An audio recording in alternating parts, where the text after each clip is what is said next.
Bien, como les iba mencionando, ¿qué es caracterizar? Vamos a entender caracterizar como darle cualidades a estos agentes. Recordemos que la semana pasada hemos visto las mociones de actor, ¿verdad? Un agente, un actor, la diferencia es ligera y en este taller en concreto prefiero que no andemos mucho en las diferencias sobre ello, sino que lo entendamos de forma general.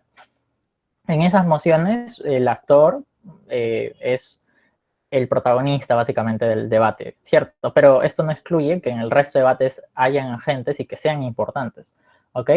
Así que, pues en todo debate hay personajes, si quisiéramos ponerlo así. Hay, y por personajes no me refiero a solo un individuo, sino también puede ser un colectivo, puede ser todo un país, todo un estado, puede ser un personaje que influye dentro del debate, ¿sí? Un tipo de población también es un personaje dentro del debate, entonces tenemos que saber caracterizarlo, porque un error muy grande es que a veces podemos terminar exagerando cómo son estos pues, personajes, estos agentes, o podemos terminar generalizando también alguna cualidad que tengan, como explicar que todos los niños son así, o todos los padres son así, todas las empresas son así, etcétera. Sí, ese todos no es una palabra que deseemos utilizar y debemos tratar de evitarla, sino si es que queremos explicar que algo tiende a ser, pues digamos eso, esto tiende a ser así, o suele ser así, o en la mayoría de los casos es así, que eso es matiz. Ya vamos a ver un poco más de matiz, que es un concepto también dentro del debate que utilizamos. Por ahora nos centraremos en caracterizar. ¿Por qué es que es importante caracterizar? Uno, porque da plausibilidad al caso. Recordemos que para que mi caso pueda ganar el debate tiene que ser plausible e impactante, ¿sí? Es decir, tiene que ser creíble y tiene que poder generar algún tipo de importancia dentro de la misma discusión. Ese sería el impacto. Entonces, en este caso, caracterizar nos ayuda a poder profundizar. Y esta profundización hace que, pues, se entienda más claramente cómo ocurren las cosas, ¿sí? Y también, entonces, nos ayuda a explicar esos escenarios dentro del debate. Ahorita voy a andar un poco más en los escenarios. Y un tercer punto es, pues, que sin que caractericemos, es más complicado que en verdad se entienda el impacto. ¿Cómo yo entiendo que algo es importante si no entiendo cómo es?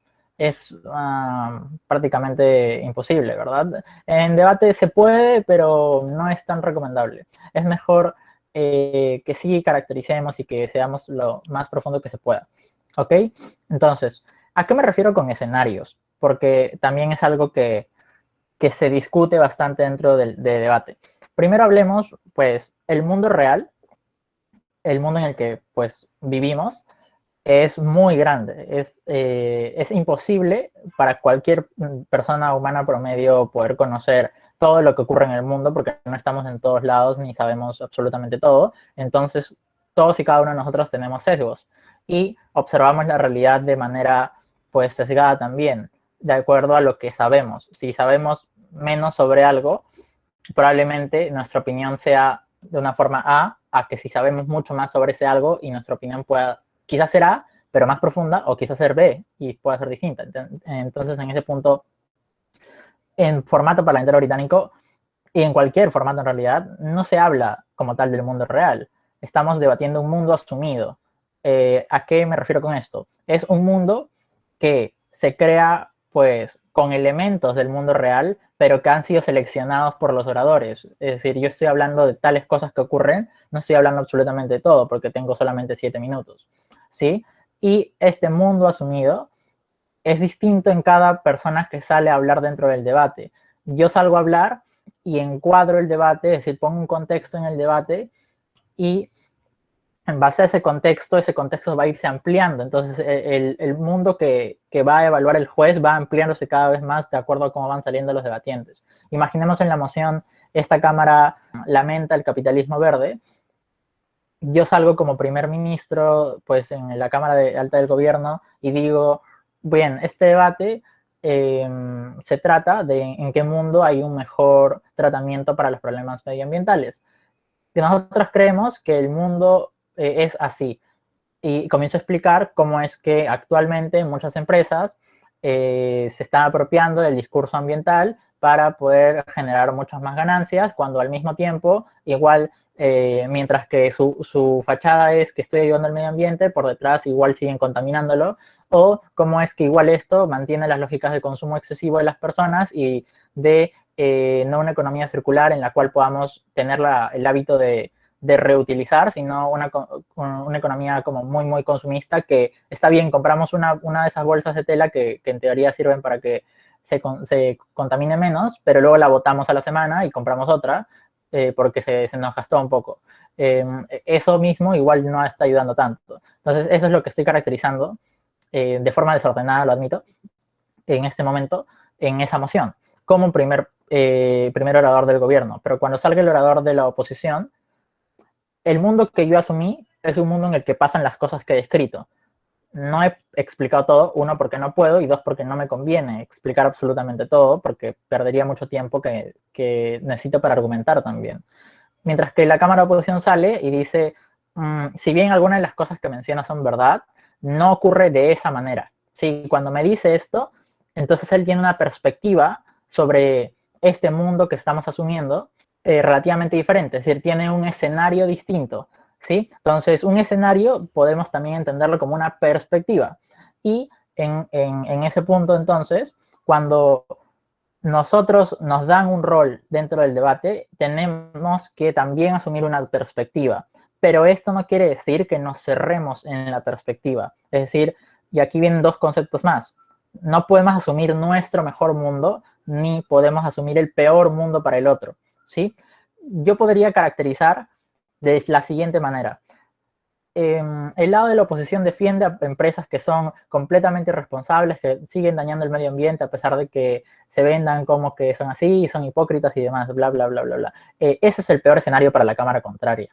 Y yo estoy asumiendo su peor escenario. Y eso no es comparativo ni es de buena fe, que son dos cosas que hemos hablado que son muy importantes dentro del debate. Porque la caracterización la estoy llevando y la estoy jalando hacia el extremo para que me beneficie a mí, ¿sí? Y eso no es lo ideal.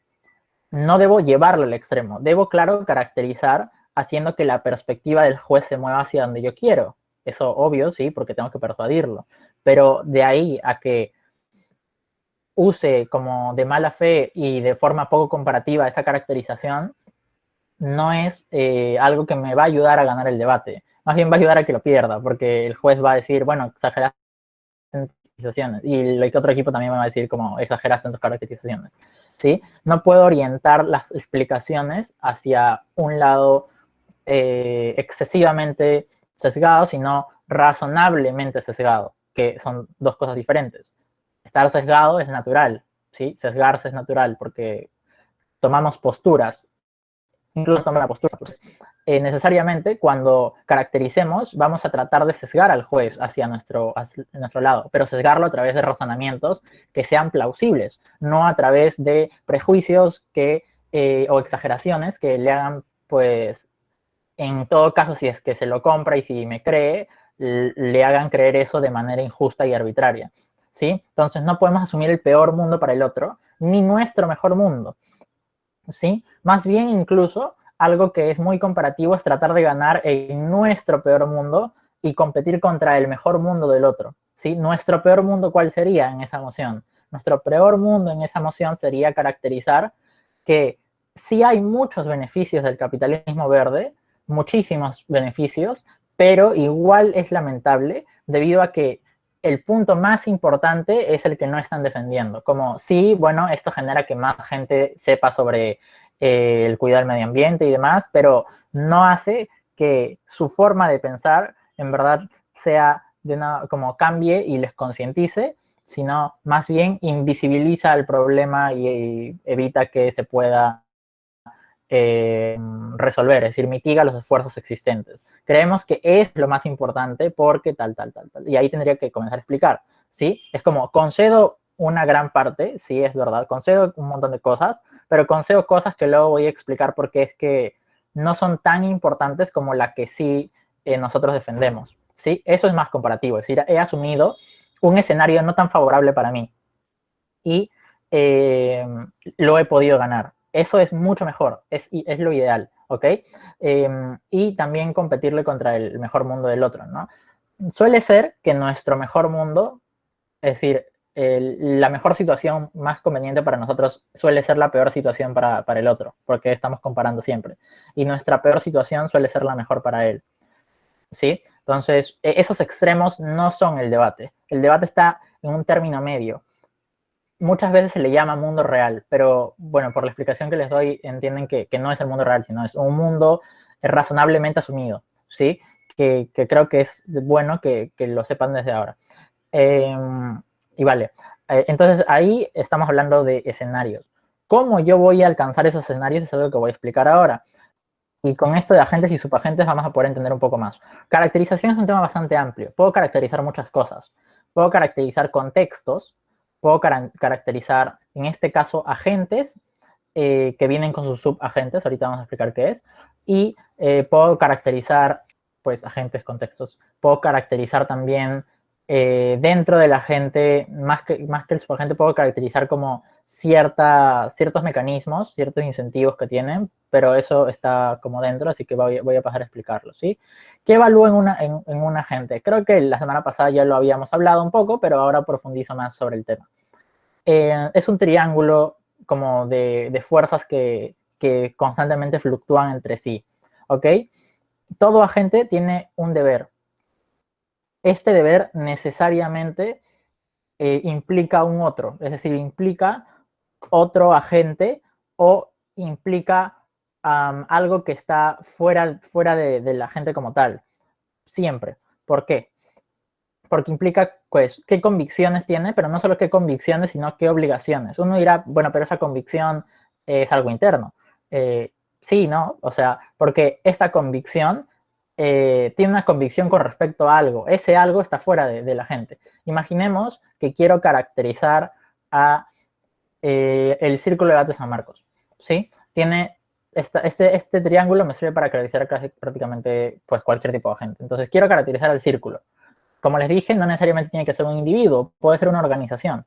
Entonces, para poder caracterizarlo, digo, bueno, el círculo tiene una obligación y tiene una convicción, ¿sí? Como ente orgánico, como si fuera una entidad aparte, en líneas generales tiene una obligación, que es difundir el debate competitivo hacia más personas para que fomenten el pensamiento crítico y además aprendan herramientas que les puedan ser útiles en su existencia en este mundo tan complejo, ¿verdad? Entonces, esa es como la convicción que tiene, es su deber, es un deber. ¿Quién se lo puso? Bueno, ¿y con quién tiene esa responsabilidad? Esas son dos cosas importantes.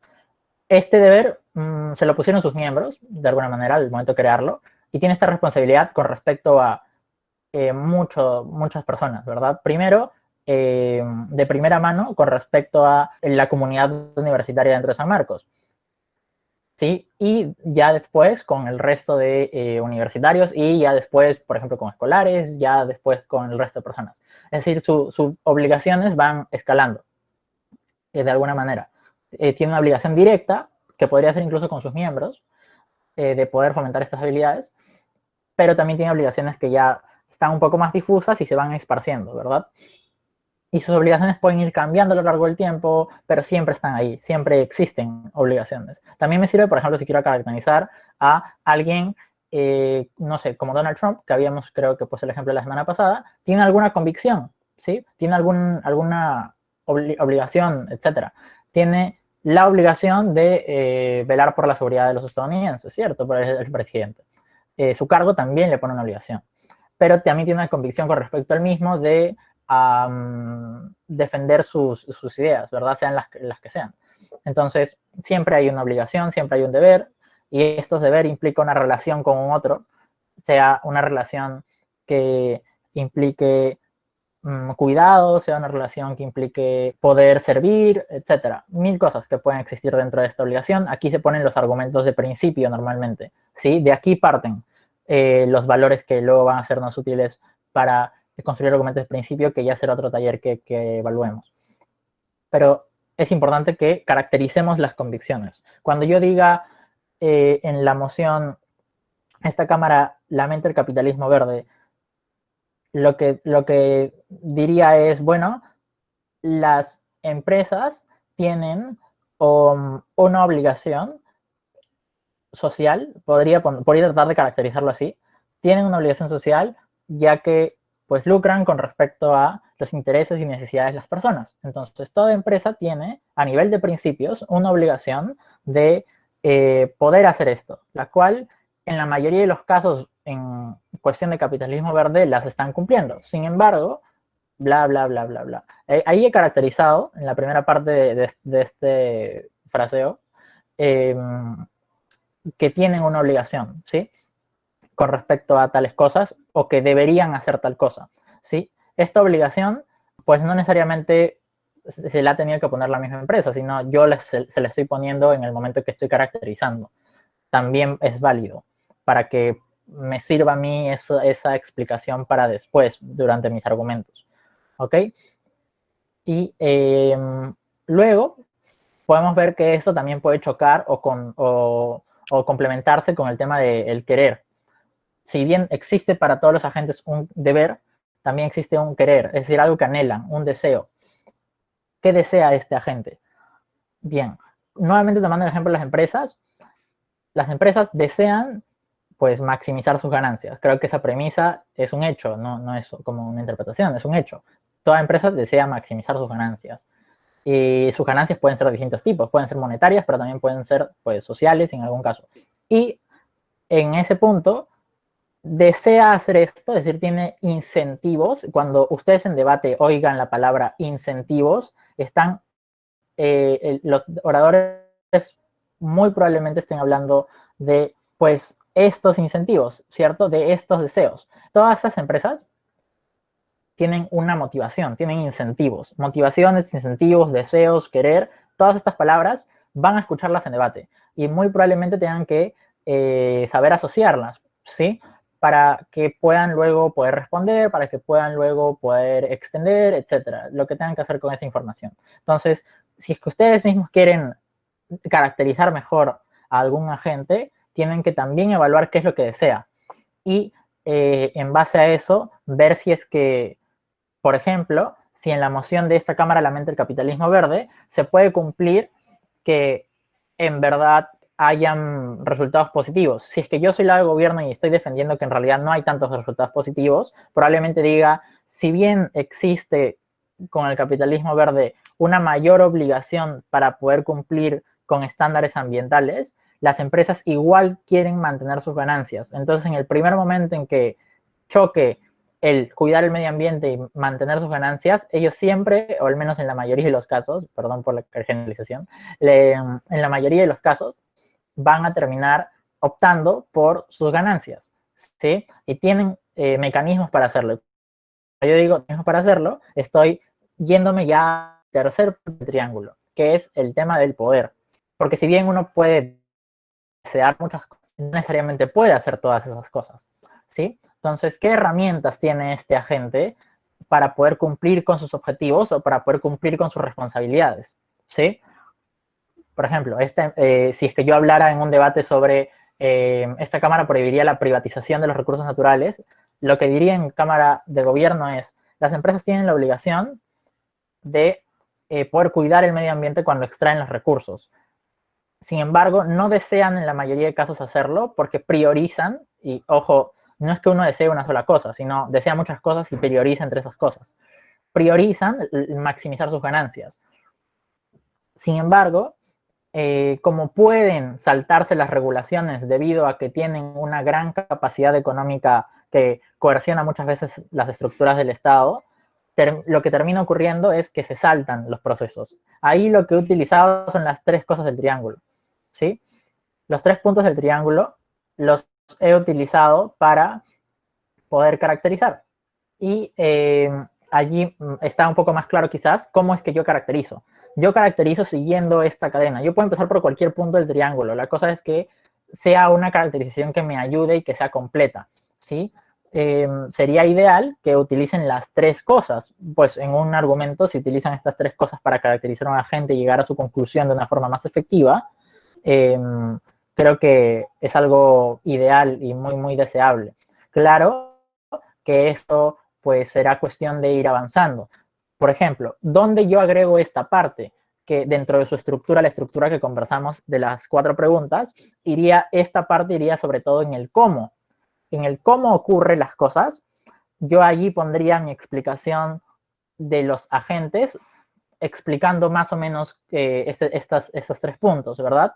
En muchos de ellos, quizás el punto que menos resalte podría ser el del deber, pero ya también vamos a hablar de cómo potenciar eso un poco más. Eso sí es una estrategia un poco más avanzada, entonces lo conversaremos en el taller respectivo. Mientras tanto, quiero que se queden con la idea de que este triángulo nos ayuda a poder caracterizar de una forma más completa todos los aspectos de un agente.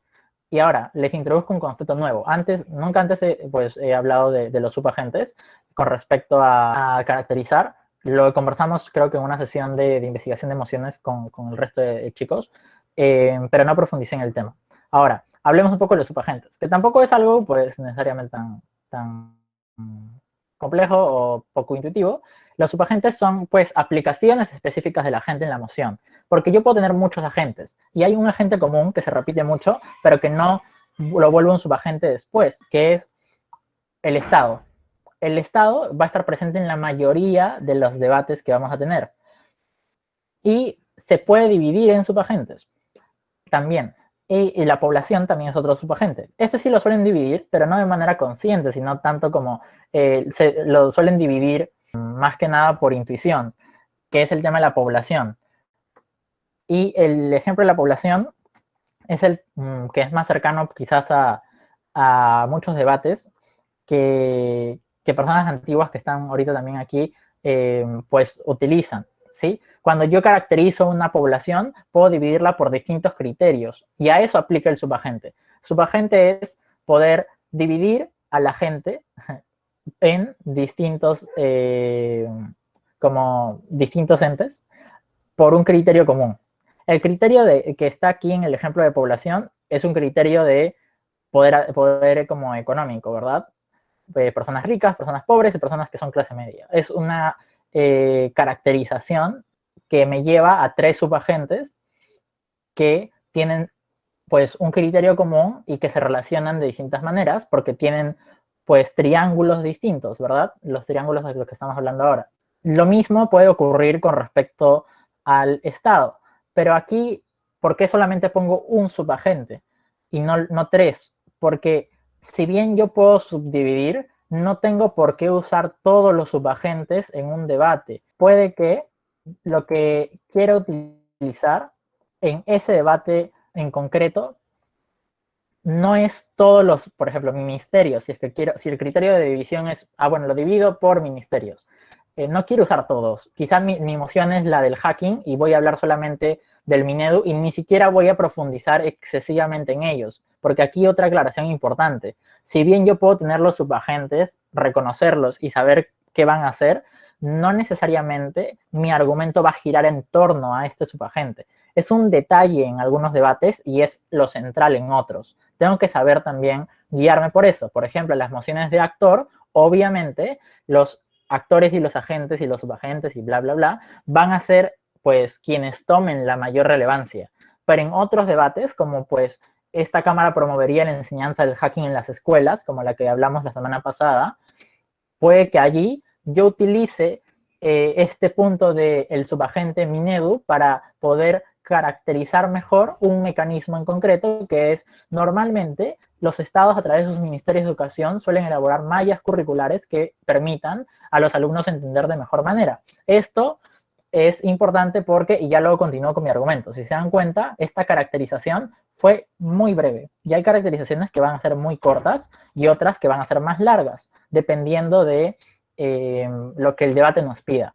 Eso, pues, lo vamos a ver con más calma cuando ya estemos debatiendo, cuando ya, pues, estemos viendo esas cosas. Lo que quiero que quede claro por ahora, aparte de esta aclaración, sobre no siempre es necesario caracterizar a fondo todo, sino caracterizar a fondo lo que necesito caracterizar, es que se entienda la diferencia. Muchas veces nos quedamos y nos limitamos a solamente ver los agentes más comunes, como puede ser, bueno, en esta moción, la moción de esta Cámara prohibiría los colegios no mixtos, participan los niños, participan pues los padres, los maestros, las escuelas, pero no caracterizo. Caracterizar lo que sería decir, bien, en este debate creemos que hay dos tipos de padres. Un tipo de padre que tiende a ser autoritario y dos, un tipo de padre que suele y tiende a ser más democrático. También y bueno, ya habló, podemos seguir hablando de, no sé, también creemos que hay dos tipos de escuelas. Las escuelas, y eso sí es más evidente, ¿no? Las escuelas no mixtas y las escuelas mixtas. Cada una tiene sus particularidades y ya, bueno, puedo seguir explicando eso durante mi discurso, etcétera, ¿verdad? La idea de generar sus agentes, que antes yo le llamaba pues división, dividirlos, hacer tipos de, es muy, muy útil. No sé si André esté por ahí. Bueno, no André Palomino, André Quispe, pero yo creo que André hace muy bien eso, por ejemplo, y divide muy bien los agentes. De forma intuitiva, no, sin necesariamente saber que era un subagente o algo así, sino lo hacía muy bien. Y si tienen dudas sobre eso, pues podrían preguntarle a ella. Creo que lo hace bastante bien. Siguiente punto, pero antes quisiera saber si es que hay alguna duda. Sí, Jorge, yo tengo una pregunta. Dime, Fer. Por ejemplo, yo me acuerdo del último debate de Vía Fabricada hablando sobre si debería, el debate era sobre si un padre debería enseñar a no creerle a las instituciones de protección, es decir, si un padre no debería enseñarle a acudir a lugares de protección a personas que han sido totalmente demigradas al campo, Sí. y yo me acuerdo que él como más allá de poner como, de explicar cómo son las personas, empiezan a contextualizar el grupo, pero mi duda va acá, es como, ¿cómo sé exactamente quiénes son las personas? Uno, y segundo, ¿cómo contextualizar a partir de eso? Es como, ¿cuál es decir, o es la realidad, o no sé qué tipo de cosas puedo hacer como para poder contextualizar mejor a la gente? Ya, bien. Primero, la moción para que todos más o menos la sepan. Creo que no muchos han escuchado ese debate. Entonces, es la moción de esta casa como un padre de una población discriminada, si mal no recuerdo, le enseñaría a su hijo o hija a desconfiar de el sistema judicial y los agentes policiales. Es una moción de actor, como recordamos en la clase de emociones de la semana pasada, esa es una moción de actor, pues nos permite y de alguna manera nos fuerza a hablar desde la perspectiva del padre, en este caso, ¿sí? ¿Cómo piensa un padre de una población discriminada? Imaginemos las personas afroamericanas, que en eso terminó orientándose bastante el debate. Pues, ¿cómo piensa? O sea, ¿qué desea, qué debe hacer y qué puede hacer, ¿verdad? Eso, las tres cosas. Eso me va a ayudar a poder caracterizar mejor después. Después de haber pensado en eso, la pregunta de Fer se orienta a cómo puedo contextualizarlo mejor. Cuando inicie mi discurso, lo que yo he preparado en cuanto a caracterizaciones durante los 15 minutos o lo que yo ya sabía previamente, me tienen que ayudar para poder inclinar el debate hacia un lugar que sea, si bien justo para ambas cámaras debatir, es decir, ninguna caracterización exagerada, como ya hemos mencionado antes, también me tienen que ayudar igual para poder ganar el debate. Entonces ahí pues se tiene que encontrar un punto medio entre ambas cosas. Lo que se puede hacer, es decir, en la mayoría de los casos, siempre matizando, en la mayoría de los casos, los padres que viven en estos contextos, o sea, ¿cómo viven los padres en estos contextos? Pues, uno, suelen estar en zonas económicamente desprotegidas y socialmente desprotegidas, es decir, suelen ser zonas que no son tan seguras, pero también en las cuales el acceso a ciertos pues, derechos básicos es bastante restringido, como puede ser la educación, etcétera. Y ahí estoy contextualizando. ¿Cómo es que yo puedo hacer eso de mejor manera? Primero, sabiendo qué es lo que deseo en cuanto a mi caso de debate, que esto ya refiere más al taller de emociones, cuando lo conversamos la semana pasada sobre desglosemos la emoción para entender cuáles son las preguntas importantes dentro de la discusión y después de haberlas entendido, orientemos todo lo que vamos a plantear hacia esos caminos, ¿verdad? Entonces las preguntas dentro de esta moción es, primero, ¿qué es lo más importante para este padre? Es decir, reconocer que hay bastantes cosas que le importan, pero alguna de esas le va a importar más que otras. Y segundo, después de haber encontrado esto, ¿cómo yo alcanzo eso que desea en el lado que me haya tocado, sea gobierno, sea oposición?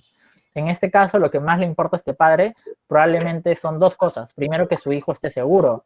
Probablemente quiere eso, ¿cierto? Y lo segundo que desea es que igual su hijo, bueno, esté seguro, pero que tampoco se aísle de la sociedad, sino que quiere que viva una vida lo más cercano a, lo más cercano a que se sienta cómodo también, ¿cierto? Entonces, si bien quiere protegerle, también quiere que interactúe. Y esto va a chocar un poco porque cuando interactúe probablemente le discriminen, pero no puede aislarlo simplemente. Entonces tiene que encontrar un punto medio. Eso es lo que desea como padre, que son intereses para su hijo. Pero quizá también en algún punto alguien podría caracterizar que este padre desee una mejora para su comunidad, es decir, para el grupo al cual él pertenece, sea las personas afroamericanas, por ejemplo, en este debate. Entonces, después de entender primero esto, ya voy a poder contextualizar mejor. Si no, pues va a estar todo un poco disperso. Y por eso es importante que segmenten la moción y encuentren las preguntas, que es algo que conversamos la semana pasada. Ya entendiendo esas preguntas, es más sencillo para todos poder aplicar este tema de la caracterización en ellas. ¿Sí? Cuando ya sé que la pregunta es, bueno, ¿en qué lado el hijo está más seguro? Primero trato de entender cuáles son los potenciales riesgos para este hijo, ¿no? Y voy caracterizándolo. Ah, bueno, pueden ser tal, tal, tal, tal, tal. Y cómo suele ser este hijo también. Suele ser así, así, así, así, así. O maneras en las cuales puede ser de manera probable, ¿verdad? Las sesiones que vamos teniendo se encadenan, ¿sí? Entonces, si es que antes ya les explicaba el tema de leer emociones y argumentar y responder, se entiende entonces que yo tengo que leer de manera adecuada la emoción para luego poder hacer bien pues lo demás, porque si no la leo bien, probablemente todo lo demás vaya a ir como no saliendo tan bien en ese sentido, ¿cierto? Entonces, siempre intenten como enlazar este tipo de cosas. ¿Dónde se enlaza mejor? Cuando comencemos a debatir, van a darse cuenta de que se va a ir enlazando. Y ustedes también van enlazándolo cuando estemos ya debatiendo. Que probablemente sea mañana, claro, sí. Mañana probablemente ya tengamos nuestro primer debate en formato. Algunos casos en los cuales esto puede ser utilizado. Ya hemos hablado bueno, en las mociones de actor, cuando hablamos de ellas, hablamos del tema de los individuos, ¿verdad? También un poco. Pero ahora veamos un poco más allá del individuo. El individuo es como la forma más general de caracterizar a un agente, ¿cierto? Buscamos sus prioridades y buscamos ya luego el triángulo que hemos explicado. Eso mismo se aplica para todos los agentes, pero podría ser útil estas caracterizaciones que ya están como prehechas, entre comillas, en estos puntos. Primero, cuando hablemos de movimientos sociales. Lo primero que tenemos que pensar cuando hablemos de movimientos sociales es que, aparte del triángulo que nosotros vamos a evaluar, tiene miembros, ¿sí? Y estos miembros persiguen un fin prioritario que suele ser abstracto, ¿sí? Y al mismo tiempo, igual dentro de la organización, tienen diversidad de pensamiento. No todos, pues dentro de la organización van a pensar igual sobre cómo encontrar ese fin prioritario. Por ejemplo, hablemos del movimiento ambientalista. ¿Todos los miembros son iguales? Es la primera pregunta que tenemos que hacerlo cuando nos enfrentemos a cualquier moción de movimientos sociales. No, no todos los miembros son iguales, claramente no. Hay mayorías y hay minorías dentro del movimiento también. Segundo, ¿cuál es su fin prioritario?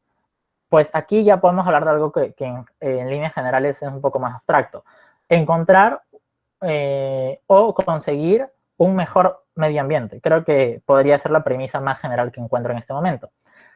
Pero allí luego van a venir distintas maneras, distintos métodos, y ahí van a estar los subactores. ¿Cómo así? Bueno, hay un grupo del movimiento ambientalista que es más pacifista. Podría tratar de rotularlos a nivel de el grado de sus acciones, ¿verdad? Un grupo es pacifista, otro grupo pues es más confrontacional y otro grupo ya es como más violento, que son como lo que se llama ecoterrorismo y demás cosas, ¿verdad? Ahora, ya teniendo claro que hay en este caso, según lo que yo he puesto, o sea, en este momento, 3 grupos, ya puedo después de eso poder ponerle, bueno, pero la mayoría se encuentra en el grueso intermedio, ¿verdad? En el grupo en el que, si bien son confrontacionales, no te van a romper nada, pues van a protestar solamente, ¿no? Como, bueno, ok, en lugar de los otros 2 grupos. O también podría tratar de decir que la mayoría son los pacifistas. Depende más o menos a qué se acerque más lo que estoy buscando dentro del debate y también que se acerque más a lo que es correcto a nivel de la realidad, ¿sí? Porque si bien puedo tratar de que la caracterización tenga más o menos sentido hacia lo que busco, lo ideal es que podamos acercarnos mucho más a lo que en la realidad ocurre. Claro que si no tenemos ese dato o si no sabemos muy bien qué grupo es mayoritario, podemos tratar de usar pues, el sentido común para que nos guíe, ¿no? En este caso, lo probable es que el grupo mayoritario sea el grueso que está entre ambas cosas, ¿no? Entre ser muy violento o ser muy, muy, muy pacífico. Creo que el grupo intermedio que reclama cosas, pero también sabe negociar, etcétera, bla, bla, bla, está ahí. Igual ocurre con otro tipo de movimientos, ¿sí? También, por ejemplo, el movimiento feminista, todos los miembros son iguales, no. ¿Cuál es su fin prioritario? Pues encontrar la igualdad entre hombres y mujeres. Diferencia entre los métodos, ahí ya vienen los distintos grupos, ¿verdad? Feminismo liberal, feminismo socialista, etcétera, etcétera, etcétera. Y así podemos tener distintos tipos pues, de feminismos que pueden resultar como subactores en nuestra moción y tengo que saber pues, caracterizarles de buena manera dependiendo del debate. Luego podemos ver el tema de las empresas. Cuando caracteriza empresas, pues siempre hay una tensión entre su fin lucrativo, que son sus ganancias, y su fin social, que es satisfacer las necesidades de las personas. Hay normalmente pues decisiones que se toman priorizando una u otra. Por ejemplo, cuando una empresa decide no ir a tal o a X lugar porque no le da seguridad en cuestión de crecimiento económico, a pesar de que es una zona que tiene muchas necesidades, ahí está priorizando, por ejemplo, sus ganancias. Dice, bueno, yo no me voy a meter ahí porque no voy a tener ganancias muy grandes, a pesar de que podría ir y ayudar. Alguna empresa podría decir, no voy a ir, voy a perder mucho dinero. Y otras empresas, pues puede que sí terminen yendo. Por ejemplo, las empresas públicas tienen cierta obligación de, a pesar de quedar en números rojos, igual seguir haciendo sus actividades. Y por empresas no hablo solo de empresas privadas, hablo también de empresas públicas, empresas que maneja el Estado, ¿sí? Luego tenemos que pensar siempre en su estructura, porque aquí, si bien la empresa podemos tomarla como un ente como autónomo y de alguna manera así, tiene una cadena dentro, ¿verdad? Hay dueños, o sea, el dueño de la empresa, que no necesariamente siempre es el jefe es quien dirige, ¿no? La empresa, y luego están los empleados, que también pueden seguir desglosándose en más cosas, y ya los desglosaré si es que es pertinente en la moción, que tratan de llegar a los consumidores, que también son de distintos tipos. Y ya los desglosaré si es que la moción me pide ser más específico con eso. Si la moción no me lo pide, podría quedarme en, bueno, los consumidores en la mayoría de casos son así. Ok, normal, no hay problema. Pero si es que la moción, por ejemplo, trata sobre los consumidores, ya ahí sí quizás sea bueno ponerle subactores a los consumidores, ¿no? Hay consumidores que son más como impulsivos o hay consumidores que son más críticos, etcétera. No sé, dependiendo de la caracterización que utilicemos y el criterio que querramos ponerle. ¿Ok? Un ejemplo de esto puede ser la caracterización entre transnacionales y las pequeñas y medianas empresas. Por ejemplo, las transnacionales tienen más medios de producción, tienen producción internacional y ofrecen más tipos de productos, es decir, diversifican su gama de productos para poder generar mayores ganancias, pero también para tener mayor estabilidad. Mientras que las pequeñas y medianas empresas buscan sobre todo, pues, y se sostienen sobre todo con autosustento, es decir, pues, pueden ser negocios familiares o pueden ser pequeñas cooperaciones entre vecinos, etcétera, o puede que se presten dinero de alguna caja o algún banco que les ayude a crecer y tener algún tipo de capital. Además, su producción no es internacional, al menos en un primer momento. Primero es una producción local, que satisfacen necesidades locales, entonces no necesariamente compite contra la transnacional, sino que incluso puede que pues coexistan de alguna manera. Y por último, pues suele ser más especializada en algún tipo de producto en concreto. En la mayoría de casos, obvio, hay pues pequeñas y medianas empresas que sí pueden diversificar, pero la mayoría de los casos puede que solamente se rijan bajo un solo tipo de producto, ya que no necesariamente tienen como grande capacidad productiva para poder comenzar a generar distintos productos, ¿verdad? Entonces, allí he caracterizado. Es un ejemplo de caracterización. Estoy dándole pues cualidades que luego puede que me ayuden a entender cómo se van a mover dentro de la discusión y cómo es que mi argumento puede ser más o menos creíble, más o menos impactante. Ahorita lo estamos viendo pues aislado del discurso, no lo estamos viendo en discurso. Eso pues vamos ya en el ejercicio vamos a ir practicando y durante los debates también. Por ahora, espero que se entienda esa parte. Ahora vamos a, por último, Estado y sectores públicos. Y aquí pues lo divido en dos, ¿sí? El estado dinámico y el estado profundo. Es una caracterización que puede ser útil en algunos debates. Como les dije, pues esto es como una manera de poder caracterizarlo. No tienen que siempre explicarlo así, pero quizás en su tiempo de preparación, pensarlo así, o sea, como tratar de desglosarlo así, les dé una perspectiva nueva que les dé mejores herramientas para armar sus argumentos, ¿no? Esto no solamente le sirve durante el discurso, le sirve al momento de preparar, al momento de estudiar una moción, etcétera. Caracterizar, pues, puede ayudar en muchas ocasiones y también, pues, en su vida diaria puede que les ayude, pues, a este tema de ir caracterizando. El estado dinámico refiere a lo que nosotros vemos normalmente, pues también suelen ser elegidos de forma democrática, no en países que son democráticos. Si no es un país democrático, probablemente su cara visible sea, no sé, el dictador y demás, pues, y suelen tomar decisiones macro, es decir, suelen tomar decisiones que repercuten en muchas personas. Y también suelen ser a quienes criticamos y cuestionamos. Por ejemplo, el estado dinámico en este caso podría ser Vizcarra, o podría ser el Congreso, o podrían ser incluso sus ministros, que si bien no son elegidos de manera democrática, son elegidos pues, por confianza, son caras visibles que pues, pueden ser cuestionadas y criticadas por la sociedad. No tienen este mecanismo de presión que puede influir en sus decisiones. La cara visible puede hasta algún grado ser influenciable por las decisiones que toman, por la presión que genere pues, el grueso de la sociedad, o puede incentivarse a tratar de satisfacer las necesidades de la sociedad, ¿sí? Pues tender al populismo y demás, o tratar de satisfacer sus necesidades pues, de forma igual razonada y saludable, porque son visibles y porque interactúan con el medio social, mientras que el estado profundo es una estructura que es un poco más rígida y que está dentro de las oficinas mismas del Estado. Es decir, son colaboradores que trabajan pues probablemente por muchos años. Hay personas que cumplen 25 años en la institución, 30 años en la institución, son personas que tienen una manera un poco más rígida de hacer las cosas y ya un poco más acostumbrados a ello, y se mantienen por mucho tiempo. Y sus microacciones, si bien no cambian las cosas de un día para otro, cambian las cosas o retienen los cambios en muchas ocasiones también. Y eso es un contra, quizás, dependiendo de su visión de las cosas.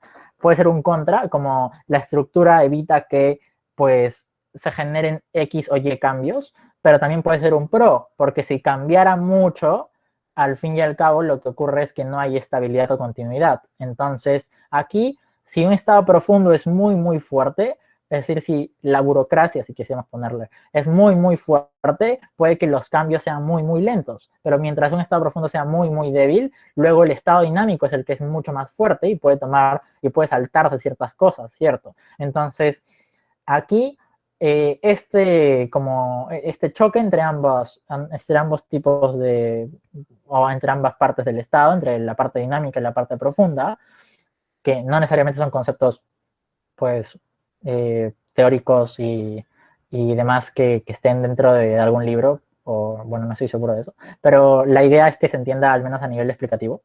Este choque es lo que mueve al fin y al cabo el avance o el retroceso en cuanto a los países se refiere, o en cuanto a alguna institución se refiera. Porque esto de estado dinámico y estado profundo también puede aplicar dentro de una sola institución. Podríamos hablar de solamente una institución.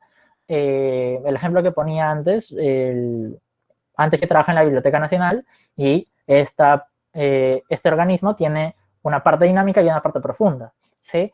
Una parte profunda en la cual hay muchos trabajadores que tienen muchísimo tiempo y que suelen ya tener una manera de hacer las cosas más reticentes a que esa manera cambie, mientras que la parte dinámica son las caras visibles, o pues las personas que uno puede observar, quienes te atienden, etcétera, inclusive, y pues suelen querer hacer cosas pues distintas, ¿no? O las personas que entran recién también pueden ser una parte dinámica, a pesar de no ser vistas, ¿sí?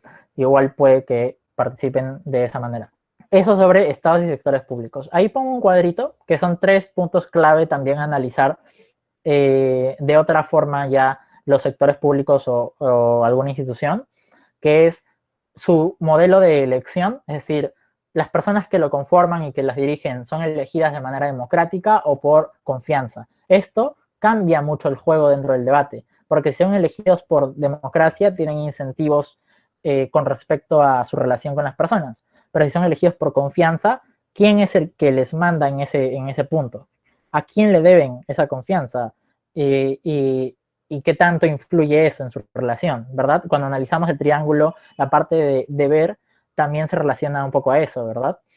Es algo muy, muy importante evaluar. Segundo, la función que desempeñan. ¿Qué tan importante es y qué tanto puede afectar que se cometa un mínimo error en esta institución? ¿Se comete y, bueno, es solucionable? ¿O se comete y en verdad vamos a terminar muy, muy mal? Dependiendo de la función, también podemos evaluar esta institución. Y tercero, la inspección. Es decir, ¿quién pues vigila a esta institución?